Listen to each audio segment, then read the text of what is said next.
to get into the trenches, dig into your purpose, and fire up your life fulfillment. The Ambitious Vet Podcast starts now.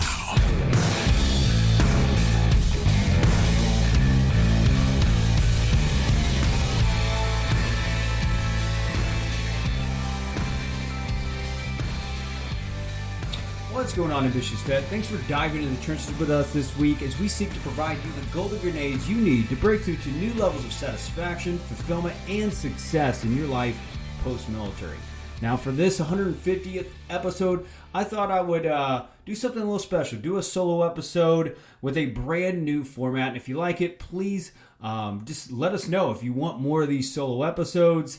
It's not like I'm anything special, but I do think that I have a lot to share around how I went from a Marine Corps veteran on a wrestling mat, an apartment I couldn't afford in San Diego, California, to being recognized just recently as a Forbes Next 1000 company. And here's the thing, Ambitious Vet, I promise you it wasn't a straight shot, and there have been tons of financial knowledge and resources, landmines that have just come along the way. And if you're listening to this, you're probably just like, well, damn, you're hitting landmines. Well, yeah, you hit landmines to becoming more. And I think a lot of us, we get afraid of these potential landmines. It may look like financial, knowledge, resources. And I'm going to dive into a couple others here real soon on what I hit along the way of reaching this, smoke and mirror type achievement. Because let's face it, Ambitious Vet, yes, it's good for immediate publicity, but everyone knows the dog and pony show continues to move on to the next city after things kind of slow down a little bit, right?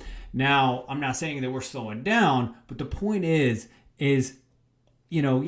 definitely it's a huge achievement, but I want you to hear me genuinely that it's not like we're saying, oh, we're a Forbes Next 1000 company. It really comes from a place of like, how does a guy that no one knows in 2014 who 2 failed suicide attempts to really finding his way to have people nominate him as a Forbes Next 1000 company. So if that is something that you're interested in learning more about as far as the philosophy, the business philosophy, the mentality that it took to do that, stay tuned because I'm going to dive into that right after just thanking you guys a little bit and also just sharing some of the growth stats that we've been dealing with over the past few months.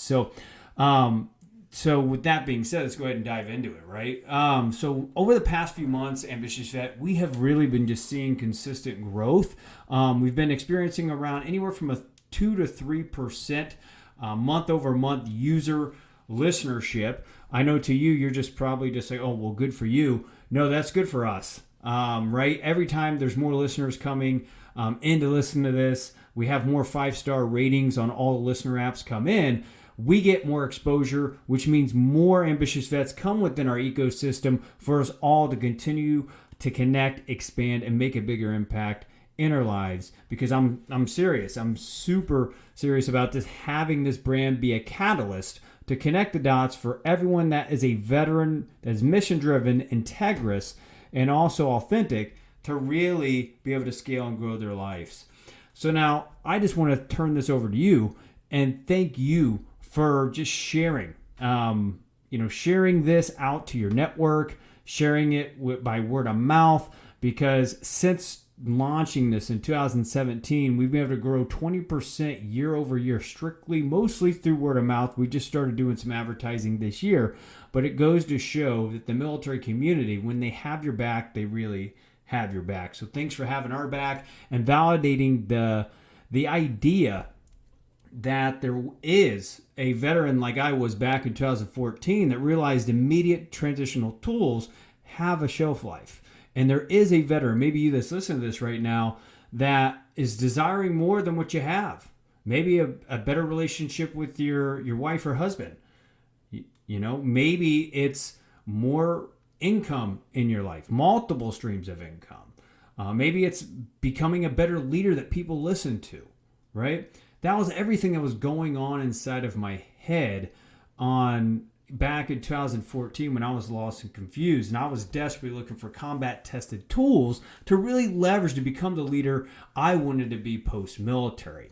And if that sounds like something that you are listening right now, you're saying, yeah, that sounds good to me, you're in the right place. You are home. This is where you're going to get weekly golden grenades from some of the top subject matter experts in the United States to keep you pushing forward and breaking through new levels of success. You're just lucky enough to have me this week. So now I've been talking long enough about thanking you, our growth, and just kind of like what the intention behind this. But let's go ahead and dive right into these 3 golden grenades that really helped me come from a very lost, confused, and frustrated place to build a life that is now somewhat influential. But if you go in and you ask my wife, she'll be like, he ain't very influential. He still needs to go mow the grass. So the fact of the matter is, ambitious vet, if you want to become somewhat influential in your life, listen up, because I hope that these 3 golden grenades spark a flame in you so you can create new ideas to execute and become more in your life. So what's golden grenade number 1? It's to build a business model first, not a brand first. Back in 2017, when I was still thinking about what the Ambitious Vet Network would be, back then it was vet training and coaching, and we'll do an official rebrand launch here in the next couple months as far as the Ambitious Vet Network. But when I was first in the idea phase, I didn't know shit about business. I used my GI Bill for a psychology degree. I had 8+ years of personal development and sales training experience. But if you would have told me what it takes to build a business, I would have been like, I have freaking no idea. But I knew how to persuade and influence people. So the first thing I did was build an audience and just figured out, based on the month-over-month audience growth, that that would dictate my messaging. If my messaging was getting more clear and resonating with the audience. I did that for 2 years before I even started launching programs and digital programs and ebooks and stuff like that. I just wanted to figure out, maybe I was paranoid, who knows, if I had an audience, if I could build one, if I could build messaging, right? So the point there is, you've got to build a business model, not a brand first. It literally almost had us go broke in the first couple years as I was looking to transition out of the corporate world. Now, to get to it fundamentally, because I still Google business terms to this day, a business model is just really fundamentally understanding and identifying your revenue sources. What are your revenue drivers? What are your products? What are the things that is going to make your business money? Back then, I didn't know. I just wanted to build an audience, create messaging. I did Facebook Lives every day, and I felt good. I had a huge dopamine rush every time someone liked or shared my content, but I was looking at my bank account dwindling and wondering why. And I didn't have a product, right? Now, I did have savings. I was walking out of a 6-figure sales trainer role, so I did have some cushion. But, feel good doesn't always pay the bills, right? Now, what is a brand? A brand is a name, a term, design, symbol, or something that someone can believe in. It's an emotional thing that, your ideal avatar can identify with, right? Like when we first started vet training and coaching, I remember when I was creating the logo and I was leading some leadership development programs for a company out in San Diego, I literally walked up to one of the seminar leaders and I was like, what do you think about this logo? It was an eagle, it had vet training coaching underneath it, and then a kind of a globe and a star. And she's like, oh yeah, I like the star. It's like, I like what'd she say? She was like, I like the eagle and I like the star above it. It's like, it's flying towards what's possible in life. And I was like, hell yeah, I want it to be aspirational. So I just led with that kind of messaging and really challenging ambitious vets to become more. Now, this is all motivating and sounds good, right?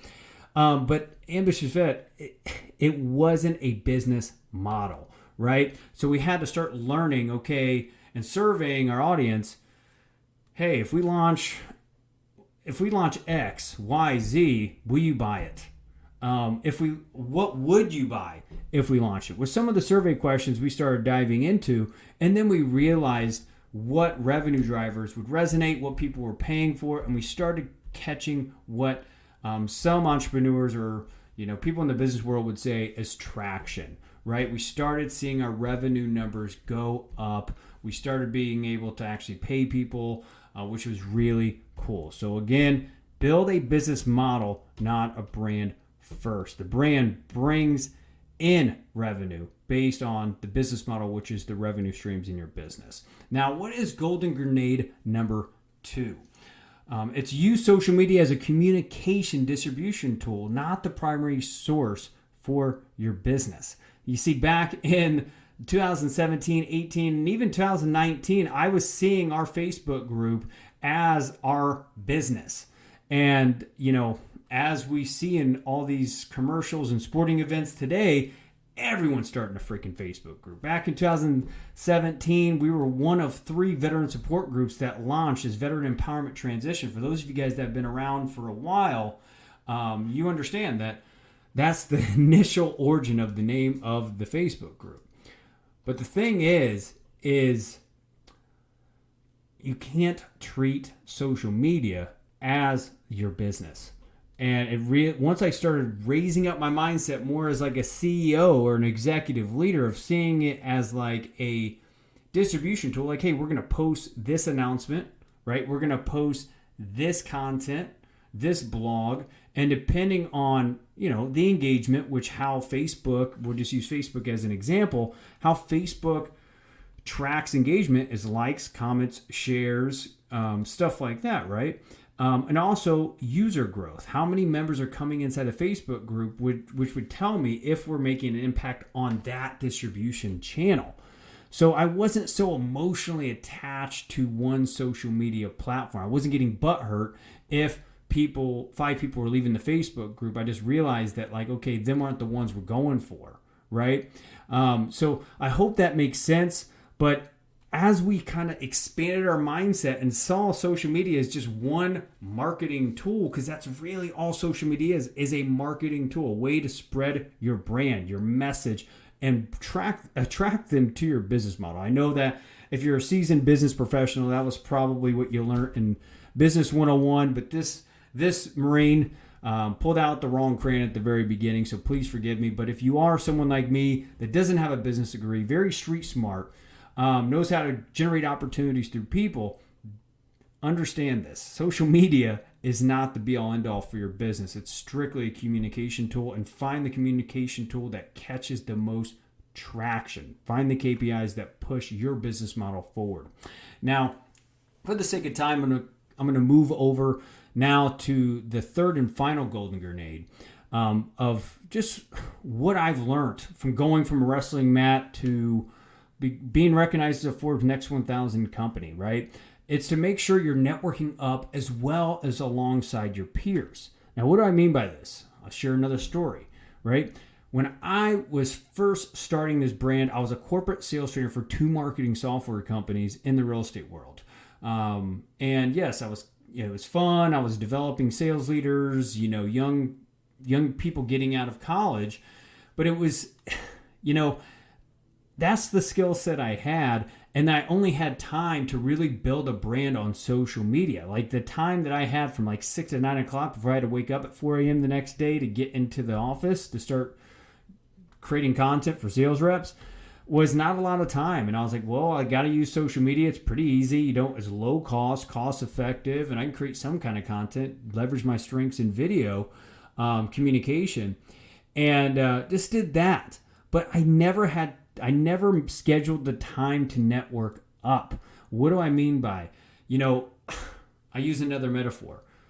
For years when I was building this brand, I was constantly fueling other people's wells that are side by side me or below me, and I wasn't reaching out to potential corporate partners, networking within big companies, going to conferences and walking up to the keynote speakers, and actually networking with them, right? And also a step further from that, actually learning the terminology that persuades and influences them, right? I think so many times in our life, as we're trying to become better leaders in life, is we don't take that extra step to learn the terminology to persuade and influence the leaders above us, the ones that are executives of Fortune 500 companies, and we stay in our comfort zone of the terminology that persuades and influences the people to the left and right side of us or below us. And I'll use another military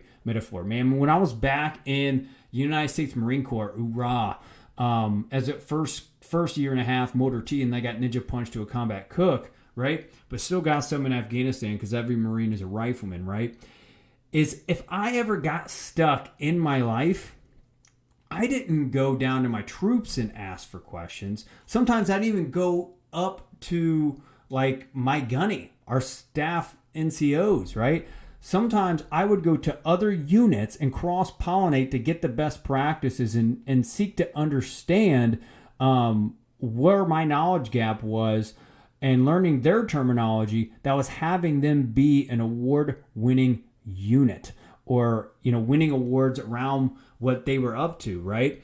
So I just want to charge you that if you really want to go to the next level in your leadership, get out of your comfort zone and find ways to network up in your industry. Send that email.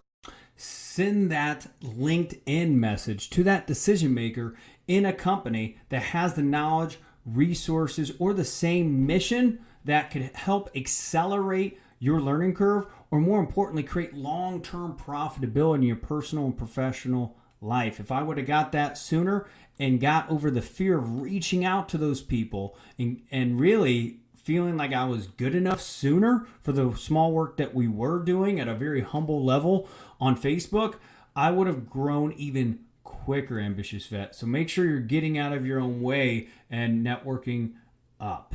In other words, make sure that you are fueling the people in the trenches of life to the left and right side of you. Make sure you're fueling their wells, but also reaching out to major corporations and leaders that you look up to and allowing them to fuel yours.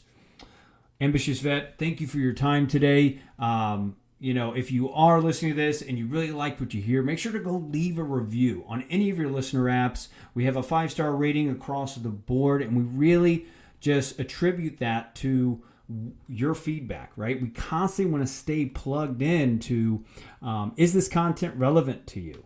Does this resonate with you?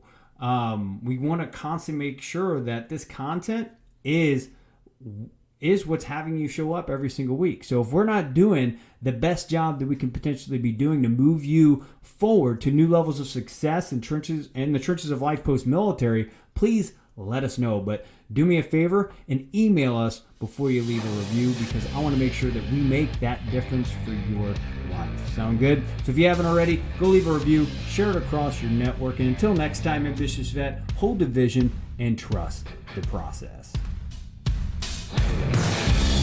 The Ambitious Vet is available on all popular podcast platforms. Go to vettrainingcoaching.com to subscribe, rate, and share with fellow vets.